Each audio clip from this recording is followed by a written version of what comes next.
Pemerintah mengusulkan kebijakan work from home bagi pekerja di DKI Jakarta untuk mengurangi polusi udara. Lalu bagaimana tanggapan sejumlah warga soal adanya usulan kebijakan WFH ini? Berikut liputannya. Udara ya buat kesehatan saya nih udah flu nih, udah seminggu saya. Jadi sakit tenggorokan, flu lah. Saya setuju aja, setuju mengurangi polusi, kemacetan. Apalagi pekerjaan kita bisa dikerjakan di rumah. Secara pribadi sebenarnya setuju ya, apalagi kita selama 2 tahun lebih pandemi udah dilatih bisa WFH dan it's working, kayaknya bisa gitu. Dan opsi dengan adanya kondisi kualitas udara yang buruk di Jakarta, kenapa enggak gitu di beberapa sektor. Jadi kalau WFH lagi ya tergantung sih mas, masalahnya WFH itu kan tetap aja kita juga keluar juga kan, bahasanya begitu. Apakah WFH itu maksimal atau enggak, itu yang harus dinilai, bukan karena udaranya. Memburuknya polusi udara di Jabodetabek belakangan membuat Presiden Jokowi mendorong sejumlah usulan kebijakan. Lebih lengkapnya kita akan tanyakan ke jurnalis Kompas TV Jona Hamonangan di Kompleks Kepresidenan Jakarta. Jona, apa saja usulan jangka pendek untuk mengurangi polusi udara? Ya Audrey, terkait penanganan ini terbagi dalam 3 tahap, yaitu strategi pendek, menengah, dan strategi panjang. Nah, untuk strategi pendek ini yang pertama adalah memindahkan para pekerja, jadi istilah sederhananya adalah secara hybrid atau work from home. Namun terkait dengan work from home ini memang harus masih dikaji terkait dengan kebijakannya, apakah kebijakannya akan sama seperti dulu, apakah mungkin ada pembagian seperti 50-20 ataupun pembagian lainnya. Nah, yang kedua adalah adanya rekayasa cuaca. Jadi rekayasa cuaca ini merupakan intervensi langsung dari pemerintah.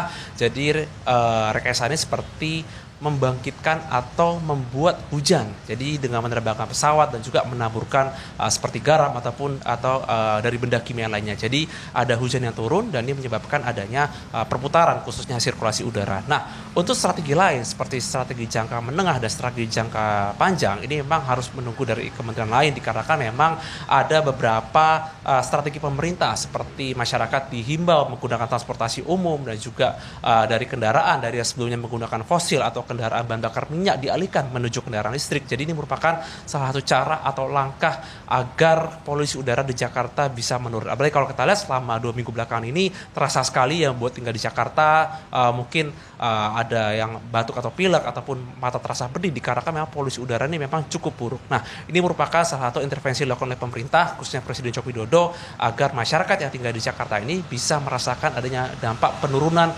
khususnya polusi yang udara. Terkait dengan adanya kebijakan artinya work from home atau kebijakan yang diterapkan di Jakarta, berikut pernyataan dari PJ Gub DKI Jakarta, Heru Budi Hartono. Untuk mengurangi pencemaran udara khususnya di Jakarta dan secara umum di Jabodetabek. Work from home untuk mengurangi transportasi yang digunakan oleh PNS DKI Jakarta. Artinya work from home itu 50%, 50% atau 60% dan 40% untuk mengurangi kegiatan hari-hari di Pemda DKI. Dan tadi kami minta juga kementerian lain juga bisa bersama-sama melakukan work from home yang berikut. Ya Audrey, bila untuk strategi jangka menengah diarahkan masyarakat menggunakan kendaraan listrik, untuk strategi jangka panjangnya adalah akan dilakukan mitigasi. Nah, untuk mitigasi ini tentu saja akan melibatkan beberapa stakeholder agar kebijakan menurunkan polusi akan berdampak sangat efektif dan masyarakat di Jakarta bisa merasakan efektivitas dari polusi yang rendah ini. Audrey? Ada beberapa kebijakan untuk mengurangi polusi di ibu kota, ada jangka pendek sampai jangka panjang. Terima kasih laporannya Jona Hamonangan, jurnalis Kompas TV.